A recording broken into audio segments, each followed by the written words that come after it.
Bismillahirrahmanirrahim. Assalamualaikum warahmatullahi taala wabarakatuh. Salam sejahtera, salam pertemuan. Semoga kita semua sihat walafiat dalam keadaan yang tidak menentu hari ini. Apa khabar Rubidin, Diksi-Diksi, saudara Man JB. Man kalau dia hantar tu macam-macam gambar dia ada. Terima kasih Man, hari-hari hantar gambar kat saya. Roslila, Rashid FS Samsul Anwar, Saudara Said, terima kasih sekuntum mawar merah. Man. Muhammad Arifin, Kawasa, Andika Tirana, Waalaikumsalam, Puak Cham, Barudin, Faizal Akucul, Azlan Yusof, Raban Tabin, Yop, Muhammad Fauzi Buang alias Adan Khalil, Nur Azwa, Putra Syahrul. Apa khabar saudara?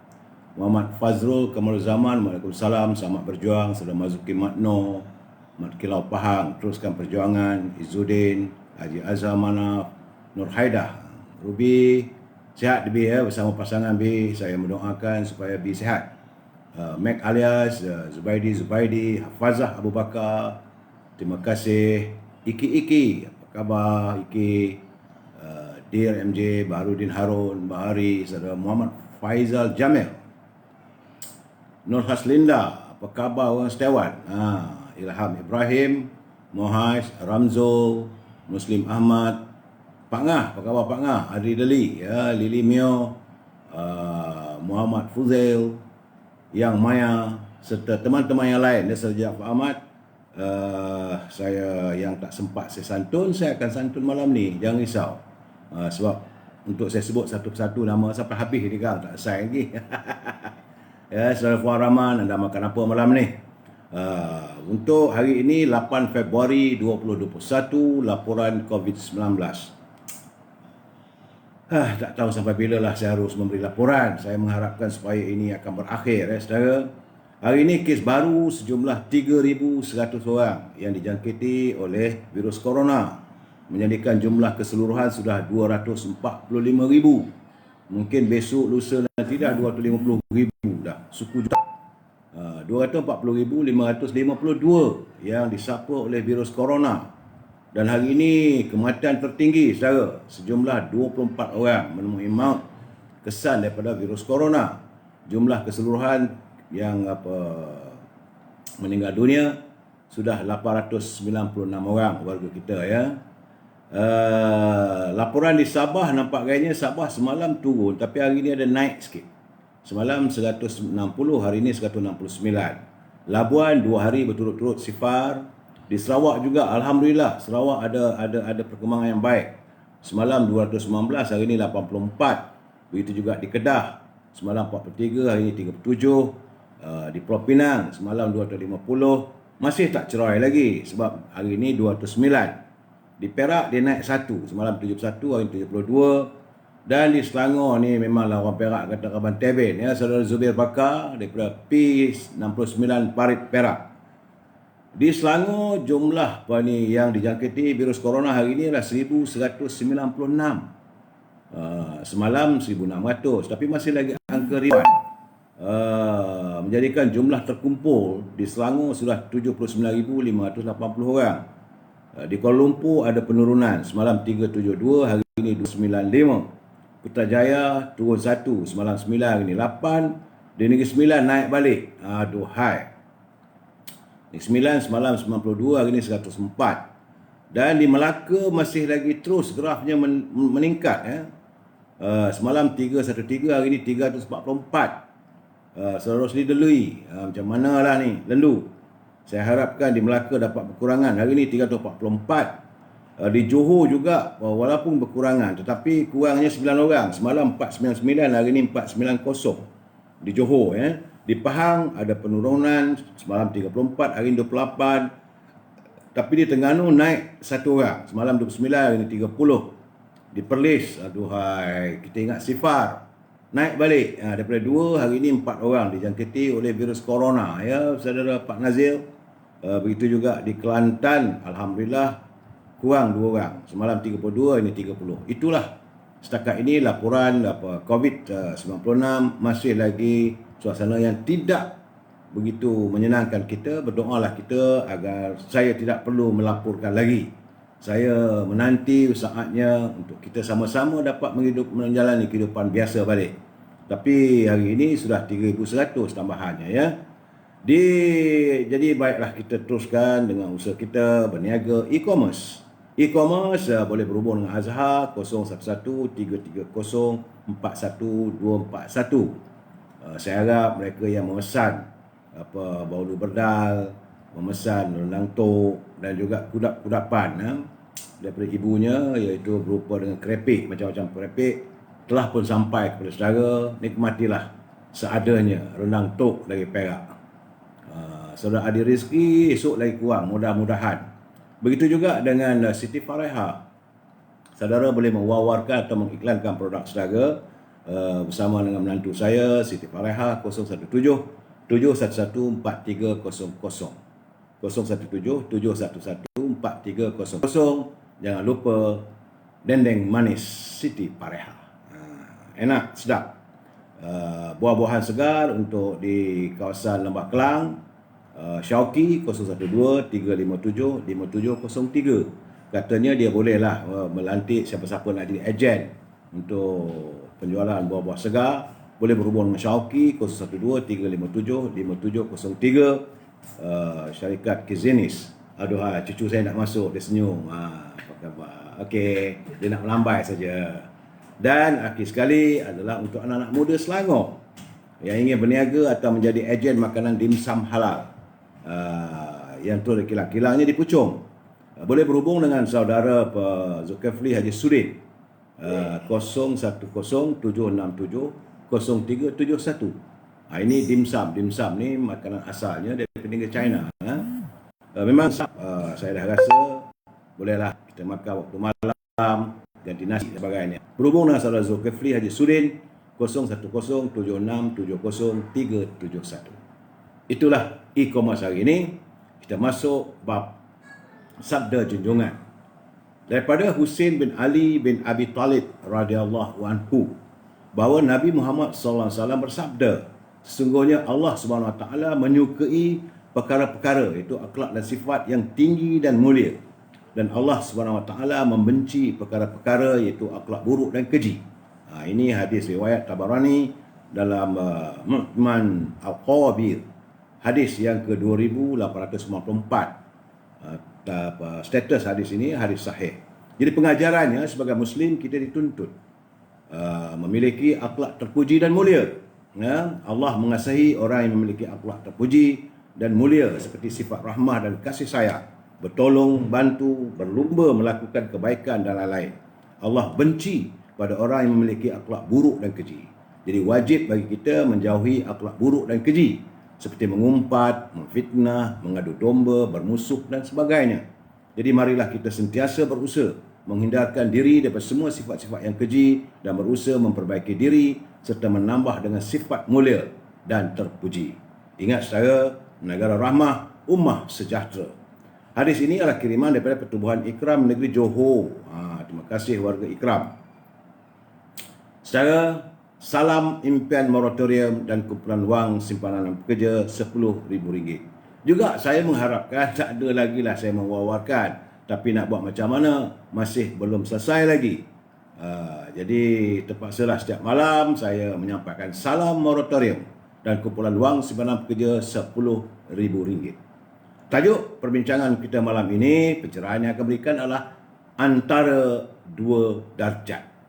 Tajuknya adalah antara dua darjat. Tapi sebelum saya memberi pencerahan, mari kita dengar apa kata pantun Pak Nazir. Pak Nazir dari Perlis. Hari ini 4 orang di Perlis dijangkiti wabak virus corona. Jadi jaga kesihatan Pak Nazir. Lakukan penjarakan sosial. Jangan keluar rumah. Pantun Pak Nazir, makan juadah tidak bersisa, ketela diperam, dimakan sekali. Pemimpin sudah mabuk kuasa, halal haram apa peduli. Begitulah sensitifnya Pak Nazir kita melihat ada pemimpin yang gila dan mabuk kuasa. Jadi mereka tidak lagi memikirkan soal halal haram. Pokok tampin si pokok kulim, pokok meranti, sudahlah tua. Muslihat pemimpin berlaku zalim, tunggulah nanti, terselah jua. Jadi keburukan ini tidak dapat dibendung. Sampai waktunya pasti akan terselah juga. Terima kasih Pak Nazir atas kiriman pantun indah dan begitu murni serta amat berarti bagi kita. Terima kasih kepada saudara yang berkongsi, video likes dan sebagainya. Saudara juga boleh mengikuti ruangan saya kalau terlewat dan terlepas melalui YouTube. Dalam YouTube pun ada juga ruangan saya, masih lagi Amir Hijaz Fans ya. Saudara, kenyataan lembaga hasil dalam negeri masih belum ada sebarang pengumuman resmi berhubung dengan permohonan untuk rangsangan prihatin. Mungkin ada yang dapat, mungkin ada yang tak dapat, mungkin ada yang kecewa. Jadi kita sekarang ni semakin tenat. Saya menyangkakan kalaulah tiada sesuatu dilakukan oleh pimpinan dalam masa sebulan, 2 bulan lagi, negara kita, rakyat semakin tenat. Dan talian pejabat masih lagi tidak dapat dihubungi. Saya menunggu kalau mereka ada kiriman, tiada. Begitu juga dengan situasi moratorium. Bank terus dengan apa yang mereka lakukan, bahawa apa yang dijanjikan hanyalah sekarang menyusun semula hutang-hutang anda. Bukan moratorium itu mengertinya setuntas 6 bulan, tidak. Nampak macam mana kita masih lagi berada dalam kerajaan yang tidak peka dan tidak prihatin kepada permasalahan rakyat. Terima kasih sudah Pak Jack Zekel. Jadi tentang kumpulan wang simpan pekerja, sekejap lagi saya akan ulas.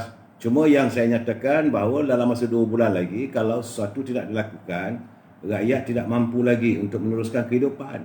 Kerana barang bertambah-tambah lagi mahalnya dan harga di pasaran, kos pengangkutan tinggi, beras keperluan, gula, tepung dan sebagainya di kaunter-kaunter pasar raya nampaknya sudah mula berkurangan. Jadi saudara berhati-hati, kalau ada simpanlah. Jika ada wang simpanan, belilah sedikit untuk simpanan kita. Yang kita tahu bahawa pihak kementerian wilayah persekutuan mereka cuma menjanjikan seuncang beras, sebuah harapan. Dia bagi beras, dia mengharapkan harapan sesuatu, biarkanlah. Tapi bagaimanapun kita berterima kasih, bukan tak berterima kasih. Kita perlu melihat bahawa bekalan beras, tepung, gula, susu dan rempah ratus. Saya melihat semakin berkurangan. Harganya pula kian meningkat. Begitu juga dengan harga minyak masak. Saat ini rakyat bagaikan hilang sumber pendapatan yang tetap. Dia kesan pembuangan atau pemberhentian kerja. Sebegitu ramai warga Cita Damai mengalami kehilangan pekerjaan. Bertabahlah, berusahalah untuk kita mengatasi masalah ini. Cuma jangan sesekali saudara melibatkan diri dengan kejadian jenayah. Sudah baik ruyup tu, rakyat tak lama lagi. Saya amat bersimpati dengan saudara dan kita berdoalah supaya apa yang saya buat pencerahan setiap malam ini ada terdengarlah di telinga pihak pimpinan. Jadi supaya rakyat tidak didengungkan dengan berita-berita yang baik, bagai mendengar guruh di langit. Air yang menitis bukan lagi gerimis, tapi titisannya sedikit-sedikit. Hari ini saya menerima kiriman yang begitu membuatkan saya cukup sedih. Tak sepatutnya berlaku. Itu pertama sekali daripada saudara Azman Muhammad. Masuk dalam wall saya petang tadi, dia kata Assalamualaikum, maaf mengganggu. Tadi ramai yang chat ataupun berhubung dengan kumpulan wang sebenar pekerja, berhubung dengan KWSP, katanya dah lulus. Jadi bila kata lulus tu semua rasa lega. Tiba-tiba keluar kenyataan bahawa terdapat masalah teknikal. Ni nanya ni katanya. Ini perasaan kami ni, nanya kami ni. Betul-betul lah terasa kami kena main. Terasa kami diperhina dan disendakan. Dalam kiriman sebut dia menyiarkan kenyataan daripada kumpulan wang sebenar pekerja iSinar. Ditulis itu pengumuman penting. KWSP ingin memohon maaf kerana terdapat masalah teknikal pada paparan status iSinar online. Anda disarankan untuk menyemak semula status anda bermula jam 8 pagi, sepatutnya pada hari ini 8 Februari. segala kesulitan amat dikesali. Jadi kiriman ini saya jangkakan mungkin semalam atau kemarin ya. Mungkin saya terlepas pandang. Jadi itulah keadaannya. Mereka mula-mula kata lulus, kemudian minta maaf, paparan, pengumuman, ada masalah teknikal. Jadi saya melihat pula kiriman daripada Ella Danish. Ella Danish dia kata semoga esok, semalam lah ni ya, semoga esok result yang sama tapi luluslah hendaknya. Jangan risau katanya, saya tak beli gelang emas. Saya antara yang terkesan oleh PKP, syarikat saya dah kerja lebih 10 tahun, tutup bulan Disember yang lalu. Nak temuduga tempat baru, PKP sambung pula. So harap Aisina dapat cover lah pendapatan untuk kehidupan saya dan anak-anak.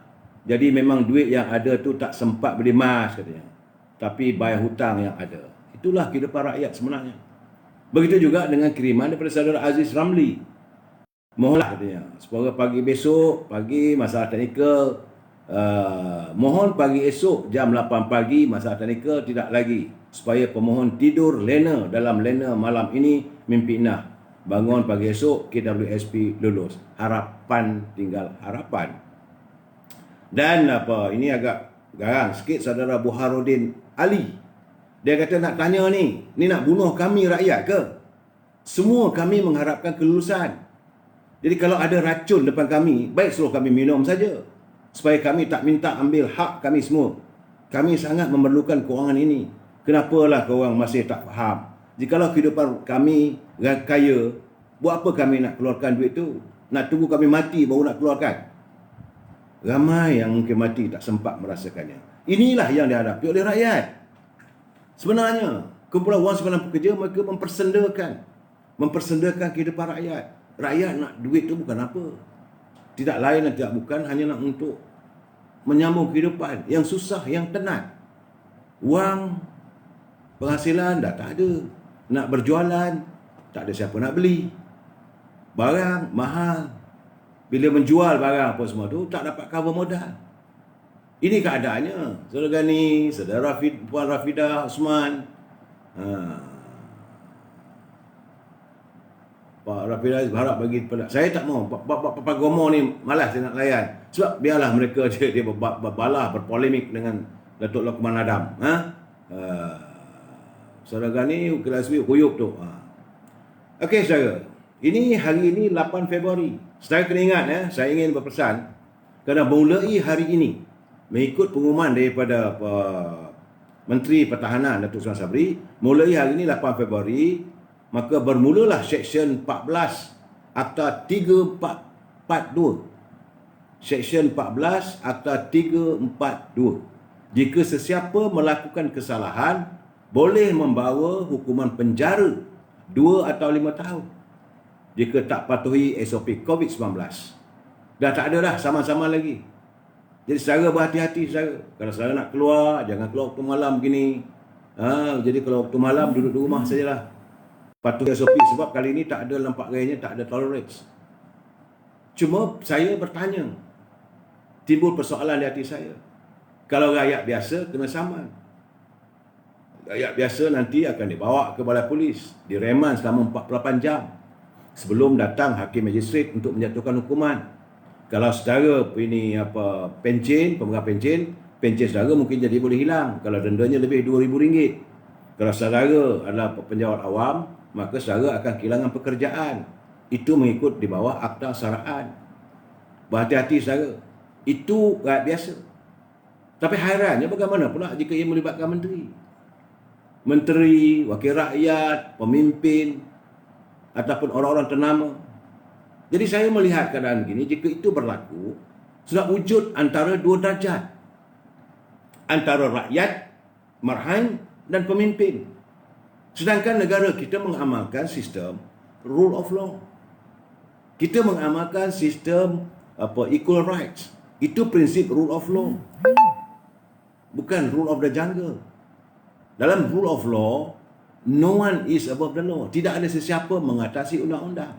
Sepatutnya pihak polis kalau tengok tak kira lah kau menteri ke tak menteri, kalau melanggar SOP yang ditetapkan oleh pihak pemerintah, maka dia perlu ditangkap dan diadili. Jangan satu pihak, jangan ada 2 darjat antara Perdana Menteri. Cuba lihat, saya tengok tadi. Saya melihat gambar Azmin Ali hadir dalam dewan. Kita ni kalau nak buat kenduri kahwin memang kena tangkap.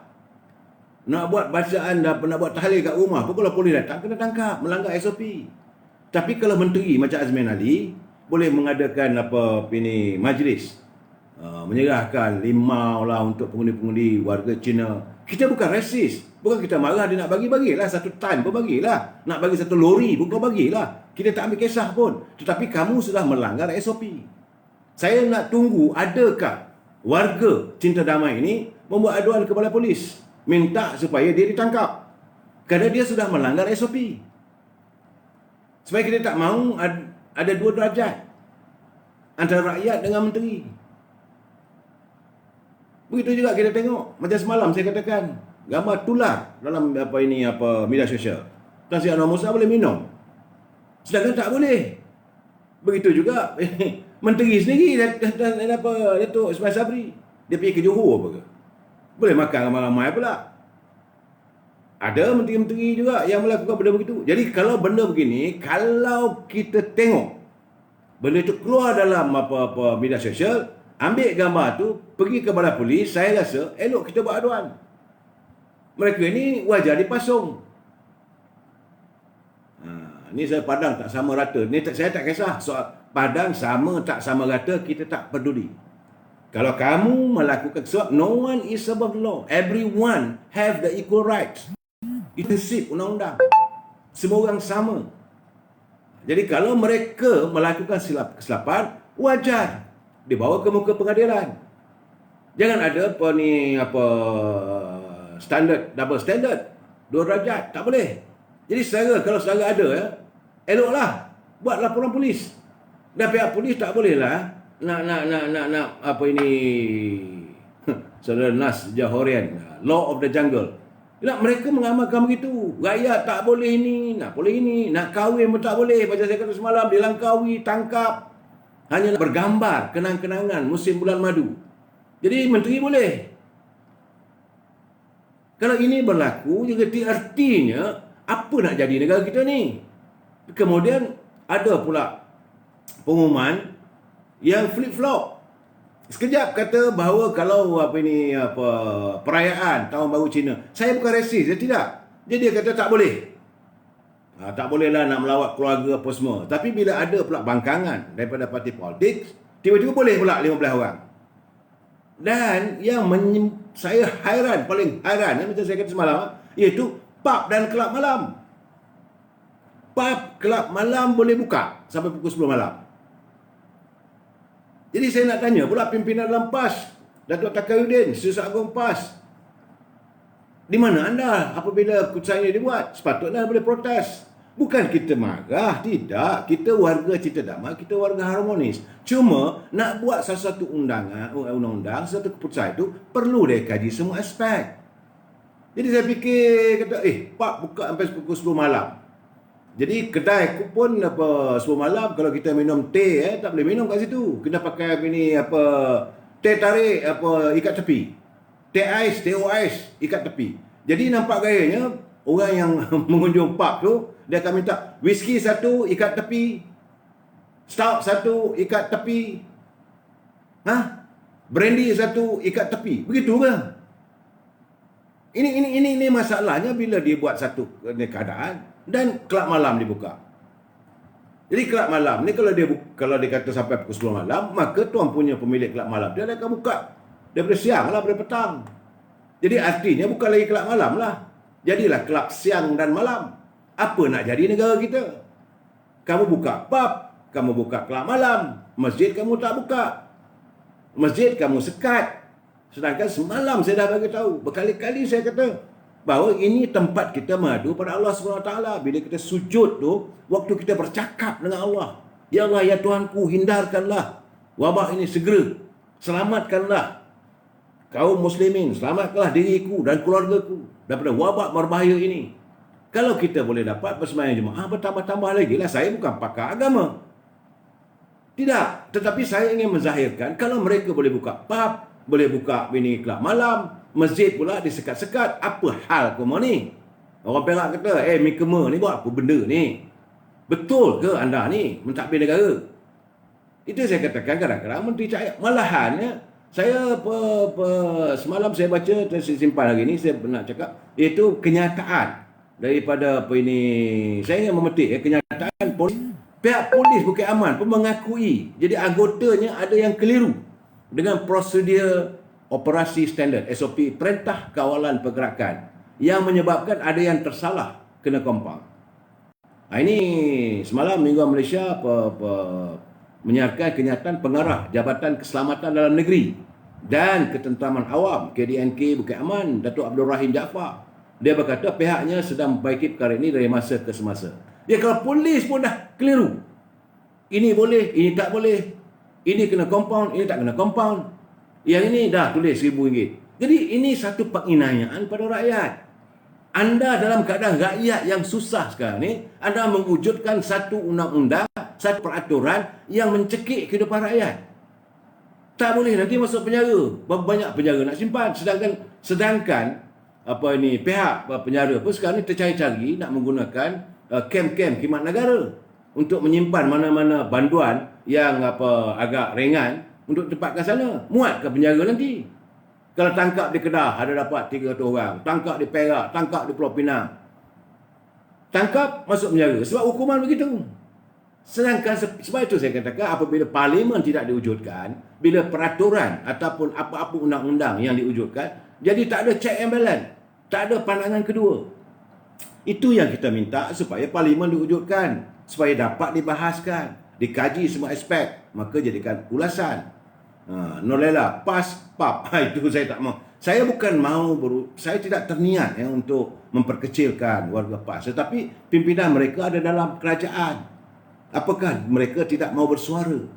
Kenapa mereka berdiam diri? Ini kenyataannya. Datuk Abdul Rahim dia kata pihak berkuasa kini semakin memahami situasi. Pihak polis faham. Bukit Aman faham suasana sekarang ni. Tapi buatkanlah peraturan itu untuk mereka laksanakan dengan baik dan tuntas. Bukan flip-flop. Sekejap okey, siap tak okey. Sekarang ni Pak buka. 2-3 hari besok lepas hari Cina ni tutup balik. Akhirnya besok gelah berterabur tepi jalan, dia orang baling. Ini keadaan saya bukan main-main. Untuk kita mewujudkan satu undang-undang perlu dikaji semua aspek. Negara kita ni negara yang harmonis, ada kepelbagaian kaum. Saya saudara Junadi, saya tak sampai hatilah menempuh sampai ke situ. Jadi bagi saya sekarang ni, saya melihat kecelaruan yang teramat. Dan di negara kita ini ada undang-undang yang bagaikan sistemnya ada 2 darjat. Kalau rakyat marahan, tangkap, fine. Tak cukup fine, masuk jail. Apa yang berlaku di Sabah lah. Sabah satu orang satu keluarga tu dia keluar mana kawasannya. Dia naik bas, dia naik van 8 orang. SOP tak membenarkan. Dia mana tahu? Sebab dia duduk kat rumah panjang, duduk kat kampung yang mana ada internet, tak sampai. Tiba-tiba ada sekretar jalan raya tangkap. Takkan mereka ni semua yang tak tahu ni nak dia bawa undang-undang ni, kalau you tak tahu, you boleh bertanya kenapa saya ditangkap. Dia bawa akta berapa? Saya ada hak to contest. Ini keadaan sebenar-benarnya. Jangan main-main dengan undang-undang. Jangan main-main dengan peraturan. Asyik seronok kamu saja. Lepas satu pengumuman kau buat. Sebab itu saya katakan peringkat awal dulu. Waktu kita mula-mula mengadakan kawalan pergerakan PKP pertama tahun lalu. Rakyat semua faham. Sebab dijelaskan semua duduk rumah. Tapi hari ini, kalau mereka duduk rumah, untuk kali kedua dengan tak ada pekerjaan, they cannot brain anymore. Sebab makanan tak ada atas meja.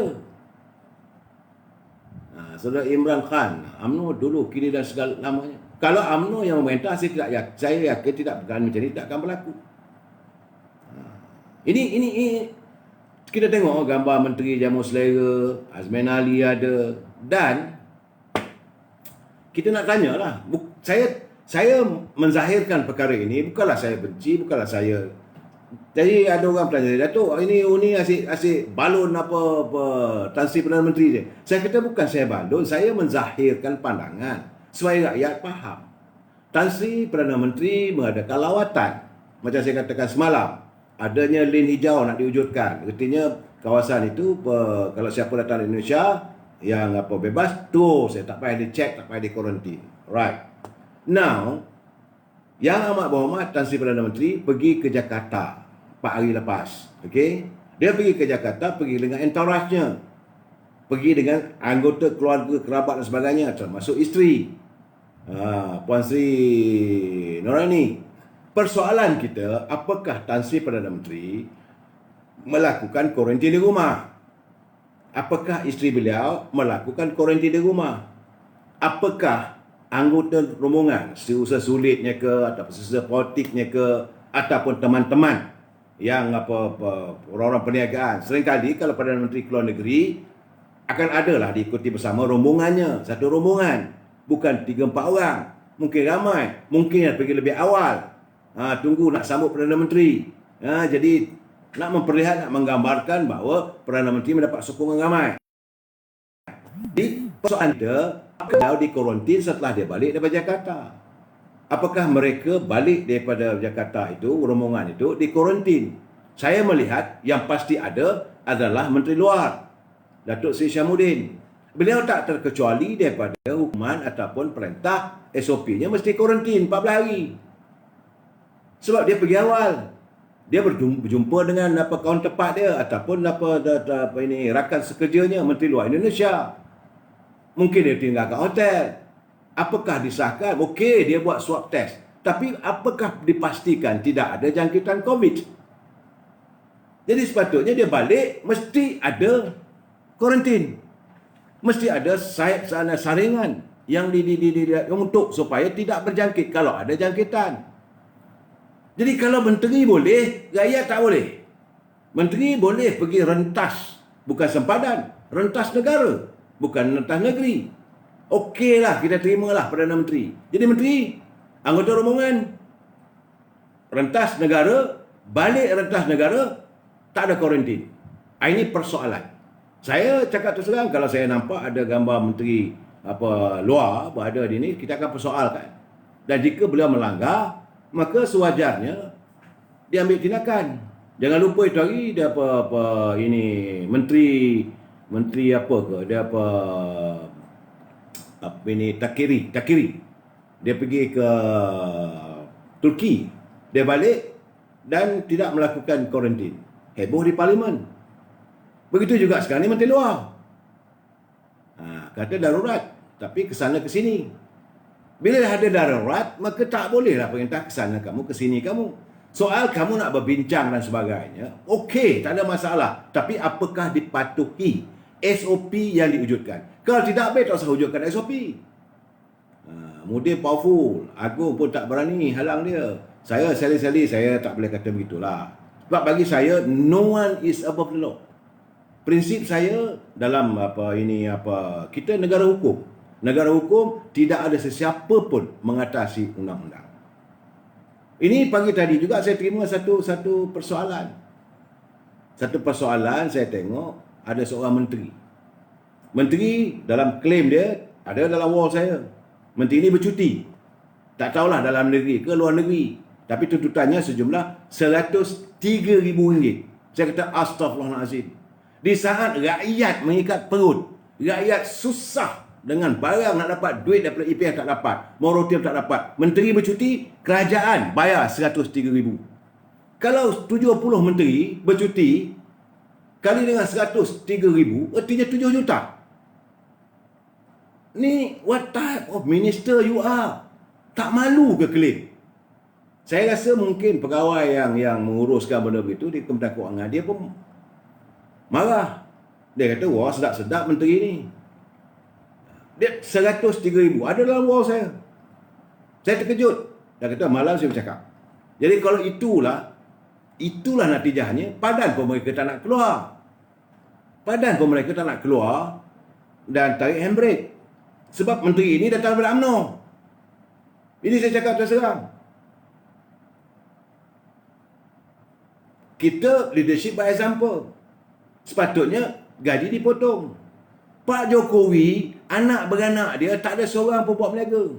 Jual goreng pisang tepi jalan. Perdana Menteri New Zealand, kalau ada counterpart ataupun Perdana Menteri datang melawat ke negara dia, dia sendiri jadi driver, tak payah supir. Dia pergi ambil dekat airport. Dan dia pun telah mengumumkan pemotongan gaji 20%. Semua menteri-menteri dia.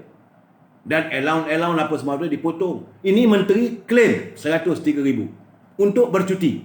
Kamu bukan untuk buat kerja, kamu bercuti. Memanglah kamu punya hak untuk bercuti.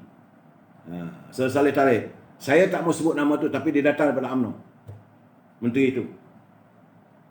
Sebab kalau saya ceritakan semua detail, ini OSA, di bawah Akta Rahsia Rasmi Kerajaan. Tak boleh, kesian pula pemberi punya deep throat, pemberi maklumat saya. Saya tak mau begitu, saya tak mau mengenai kat orang. Tapi kenyataan ni benar.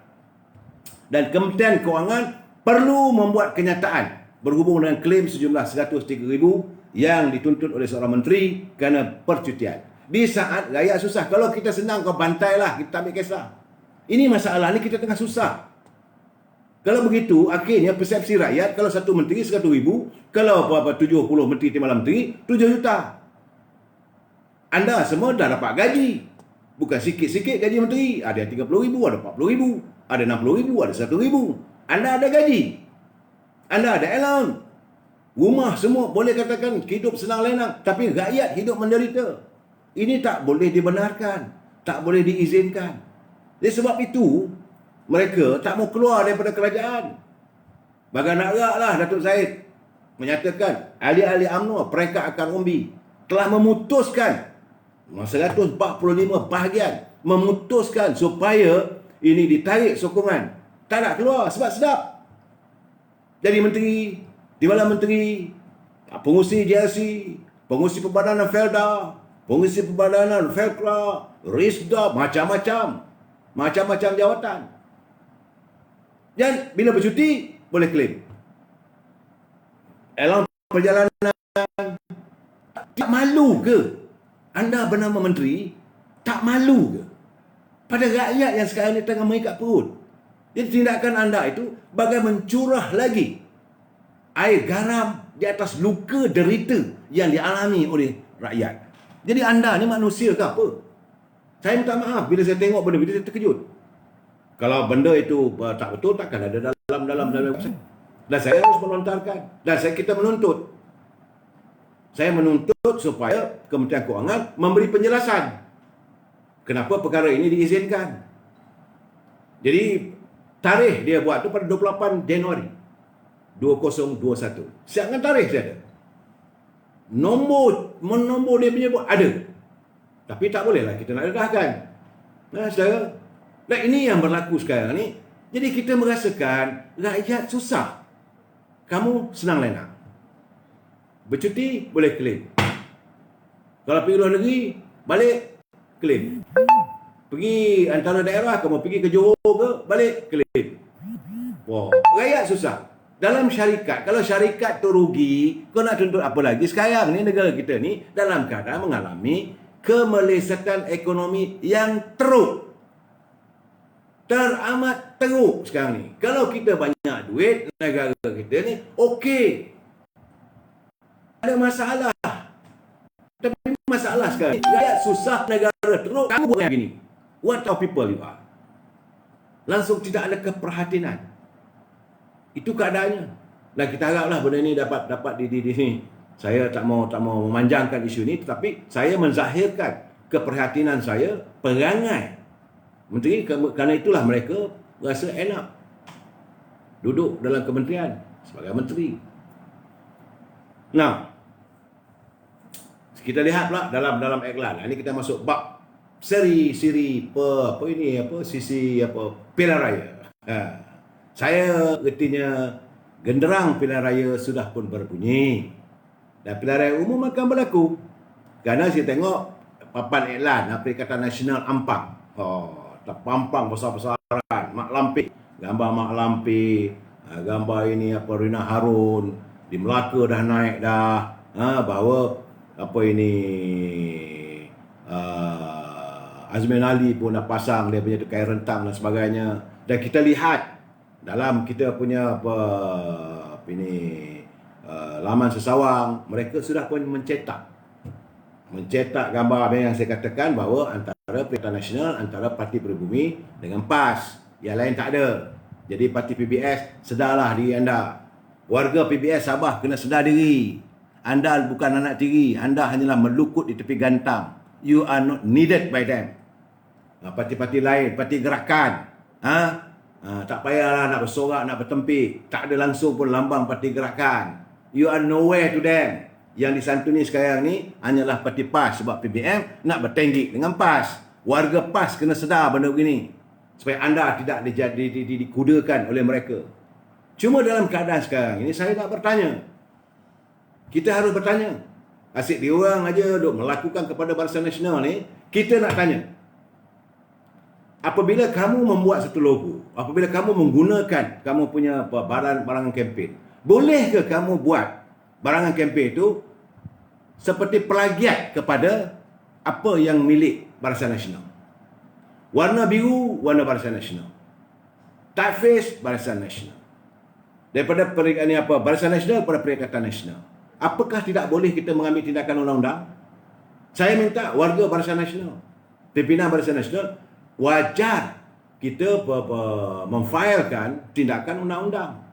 Kerana Perikatan Nasional sudah pun melakukan tindakan yang boleh membuatkan mengelirukan pengundi. Mungkin ada pengundi bukan kita nak merendahkan orang kampung, tidak. Mereka di kampung mesti tahu color biru ni color Barisan Nasional. Tiba sekarang ni mereka guna yang sama. Boleh tak boleh kita ambil tindakan? Saya minta pimpinan di peringkat bahagian kalau ada apa, ahli-ahli UMNO Ampang buat protes kepada Suruhanjaya Pilihan Raya bahawa Parti Perikatan Nasional sudah mengelirukan kami pengundi-pengundi, dan mereka tak boleh buat sebab kami tu hak kita. Sebab kita dah 60 tahun dah kita menggunakan lambang itu. 60 tahun kita menggunakan warna itu. Kita menggunakan warna itu bersama dengan bersama angkatan kita lah MIC ataupun MCA warna biru. Tapi kenapa mereka menggunakan warna yang sama? Kenapa tak pakai warna merah? So itu macam parti DAP, dia gunakan putih merah. Parti Keadilan, dia gunakan warna biru, dia dengan ada warna merah. Tidak mengelirukan, tapi ini cukup mengelirukan. Dan ini boleh dipikirkan untuk mengambil tindakan undang-undang. Zaza kena hack lah ni lah. Tak kisahlah, saya tak peduli lah. Tapi saya nak bagi tahu bahawa saya yakin ada peruntukan undang-undang sesuai parti politik tidak boleh memplagiat ataupun menyamai parti yang sama dengan tujuan, dengan niat untuk mengelirukan. Sebab sekarang ni pilihan raya dah hampir. Mereka dah mula mencetak. Kertas undi tetap hitam letup. Nah, soal kertas undi hitam putih soal lain. Tapi soal peralatan kamu berkempen, kamu mengelirukan. Bila kamu mengelirukan, kamu mengundang masalah. Tapi tak apalah, Farizal, memanglah kita ni yang warga Cita Damai, yang setia pada parti kita tetap DAP, Amanah, PKR, okey, clear. Dan mereka menggunakan masing-masingnya color. Mereka menggunakan tak ada nak plagiat. Tapi kenapa mereka buat seolah-olah Samarum tiba-tiba sangkut pula soal tu. Itu biasalah mereka hack saya. Jadi Saudara Fuad, UMNO dah huyuk kena main dengan PBM. Ini yang saya jelaskan bahawa warga kena tahu. Datuk buang kluster mahkamah, saya tak tahu tu. Sejak 2-3 hari belakang ni pula, ini satu hal lagi ni. Heboh. Ini saya bukan nak ulas ya. Heboh. Saya dengar juga argumen-argumen daripada Papa Gomo. Dia berbalah dengan Datuk Lokman Adam. Saya dengar. Heboh. Bahawa begitulah, begini semua. Tapi argumen yang dia berkatakan bahawa apa yang mereka lakukan, sama ada Tan Sri Anwar Musa ke, Papa Gomo ke, mereka daripada Parti Pribumi Bersatu ni, atau daripada Kerajaan Perikatan Nasional, lain tak ada. Dia kata kita mengharapkan supaya adanya penyatuan bangsa Melayu. Sebab itulah wujudnya Perikatan Nasional. Bahawa kerana itu dengan ada PAS, ada UMNO, ada PBM. Demi untuk bangsa dan agama Islam. Jangan bohonglah. Orang lain kamu boleh koyoklah. Not with me. Baca balik Perlembagaan Parti Pribumi Bersatu. Parti Pribumi Bersatu bukan lagi Parti Melayu. Mula-mula tubuh dulu, yes. Sewaktu Parti Pribumi Bersatu ditubuh awal dulu, memang ahli-ahlinya Melayu Bumi Putera. Sebab itu Parti Pribumi Bersatu Malaysia. Tapi sekarang bukan. Sebab itu Sintara daripada Johor boleh menyertai. Jangan kelirukan kita lah. Jangan nak koyok rakyat lah. Penyatuan bangsa apa benda yang kamu nak cakap ni? Yang kamu nak salahkan UMNO tidak mau menyatu bersama dengan PBM. Macam mana kita nak bersama? Kamu parti yang bukan apa ni, parti satu bangsa. Atas nama penyatuan bangsa. Persatuan bangsa. Benda. Ini saudara war-warkan pada kita punya warga UMNO, kepada teman-teman kita peringkat akar umbi, bahawa kalau mereka mengatakan bahawa Parti Perikatan Nasional ini tujuannya apabila PBM itu berada dalam PBM ini adalah untuk penyatuan bangsa Melayu, jangan kita ditipu lagi.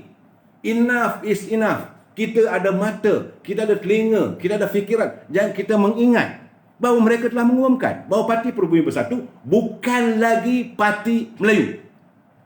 Jadi kamu nak bagi argument apa lagi? What type of argument want to say now?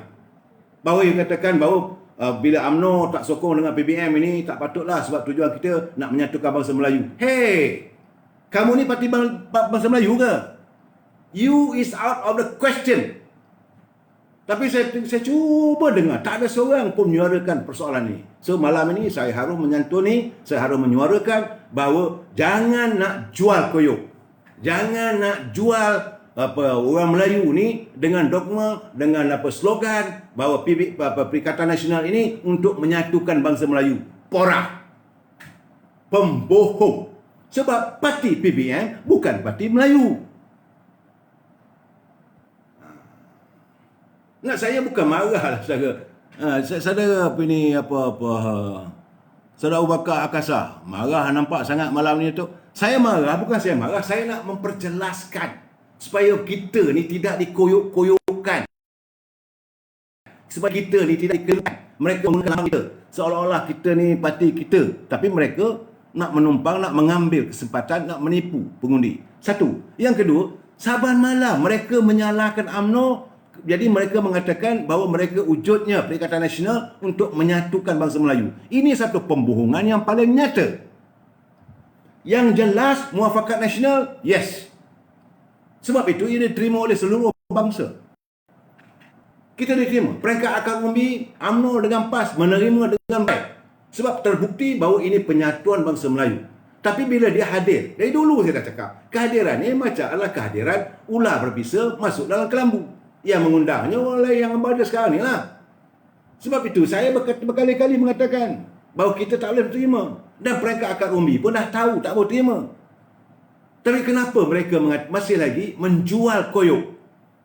Saya tahu tak, koyok ni kalau sakit kepala tampal koyok. Mereka ni orang sakit kepala. Nak berhujah, biar berfakta.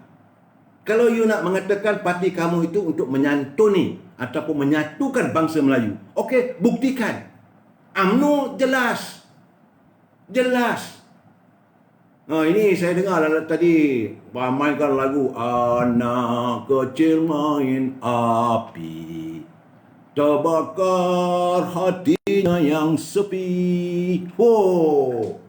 Remang bulu rumah nyanyi lagu tu. Tapi parti kamu bukan parti Melayu. Kamu tak ada local standby untuk menyanyikan lagu itu. Kerana Sintara, ahli parlimen daripada Johor, dah jadi ahli member kamu. Tak tahulah mungkin dia jadi jawatan apa ke dalam parti PBM. Nak kata Parti Pribumi Bersatu ini sebagai parti Bumi Putera mana? Nak kata Parti Pribumi Bersatu ini parti Melayu? Tidak. Tapi janganlah kamu katakan mesti UMNO sokong mereka.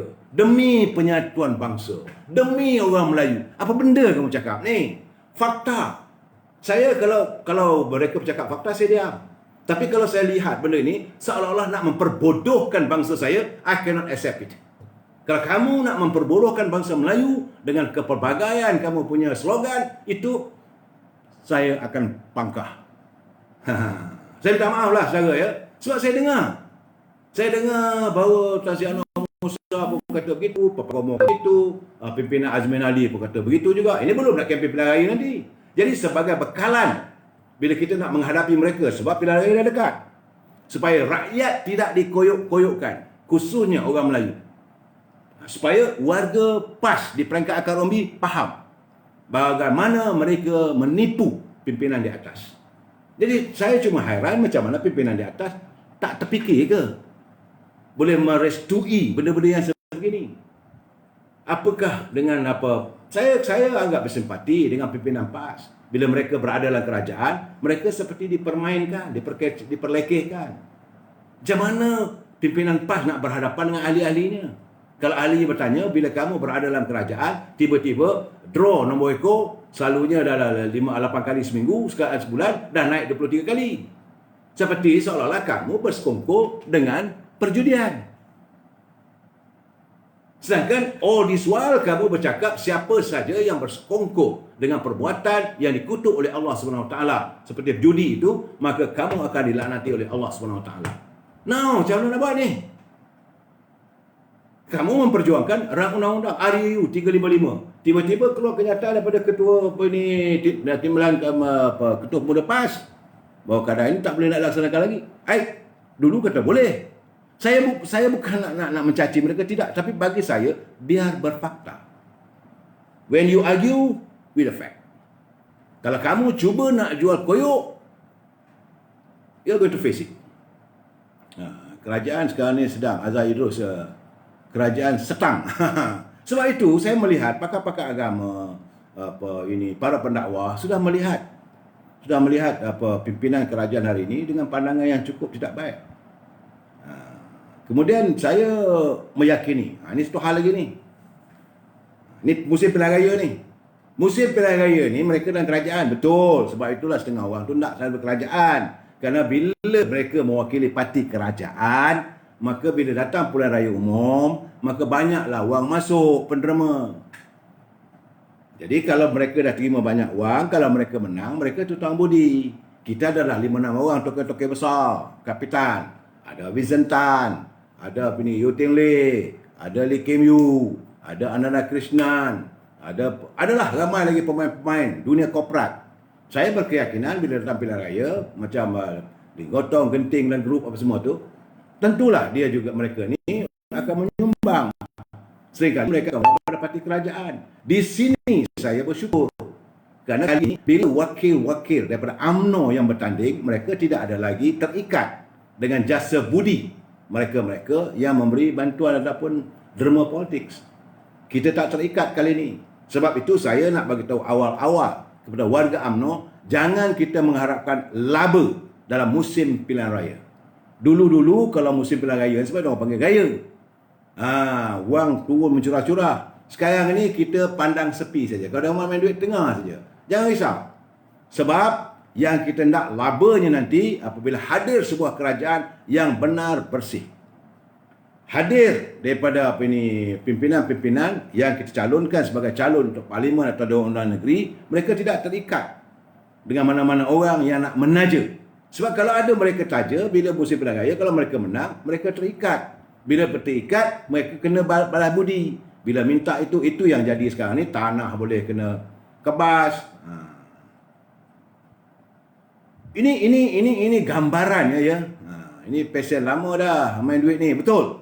Saya yakin anak muda tidak lagi boleh menerima. So sebab itu calon-calon saya tunggu jugalah, tapi tak dapat lagi date-nya. Saya nak bercakap terus terang dengan Presiden Parti UMNO. Saya akan bercakap, Datuk Seri, enough is enough. You turunkanlah calon-calon muka baru sebab rakyat sudah menyampah. Rakyat-rakyat tidak boleh menerima pimpinan yang ada sekarang ni, tambah-tambah lagi yang berjawatan menteri. Nombor. Kalau you tak turun mereka juga, kita akan kalah. Tak kisahlah dia itu cukup betul wanita ke, dia itu naik presiden ke, tak kisahlah. Rakyat dah tak nak. Rakyat mau cari, sebab itu dikatakan wajah baru, bukan anak muda. Bukan semua muda umur 30 tahun, tidak. Wajah baru yang lebih ceria, yang berbincang semangat, jitu. Dan benda ini boleh dilihat daripada peringkat akar umbi, peringkat bahagian-bahagian. Saya yakin no more kroni, Cik Lat, setuju. No more KKN, korupsi, kronisme, nepotisme. Tak mau lagi. Sebab kita nak menyantuni dalam dunia tanpa sepadan dengan dunia Allah baru. Kepimpinan baru, politik baru, dan saya yakin rakyat akan bersama balik pada kita. Sebab struktur UMNO ni lengkap. Kita daripada peringkat akar umbi di cawangan, kita ada 27,000 cawangan. Ahli kita 37 juta. Dan mereka tak berdosa. Yang berdosa setengah-setengah pemimpin.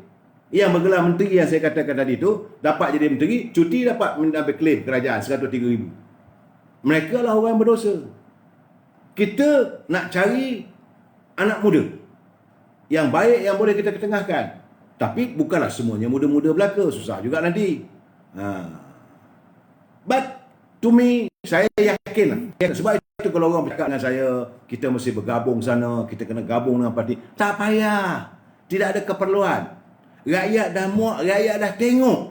Rakyat dah melihat depan mata mereka bagaimana undi yang mereka berikan itu, keyakinan yang mereka berikan dilacurkan oleh pimpinan waktu hari ini. Jadi mereka merasakan bahawa mereka dipersendakan. Rugi undi yang mereka beri pada pimpinan itu tidak disantuni. So, untuk kali ini, besar kemungkinan kalau salah calonnya, mereka tak turun mengundi. Apatah lagi untuk daftar pengundi. So, saya yakin mereka akan undi, tertunggu-tunggu siapa calon akan datang. Jadi, saya melihat, suka tak suka, perubahan akan berlaku, dunia baru dalam politik. Kita ulas lagi malam besok. Wabillahi taufiq wal hidayah. Assalamualaikum warahmatullahi wabarakatuh. Jumpa lagi malam besok. Sekian, terima kasih. Selamat malam.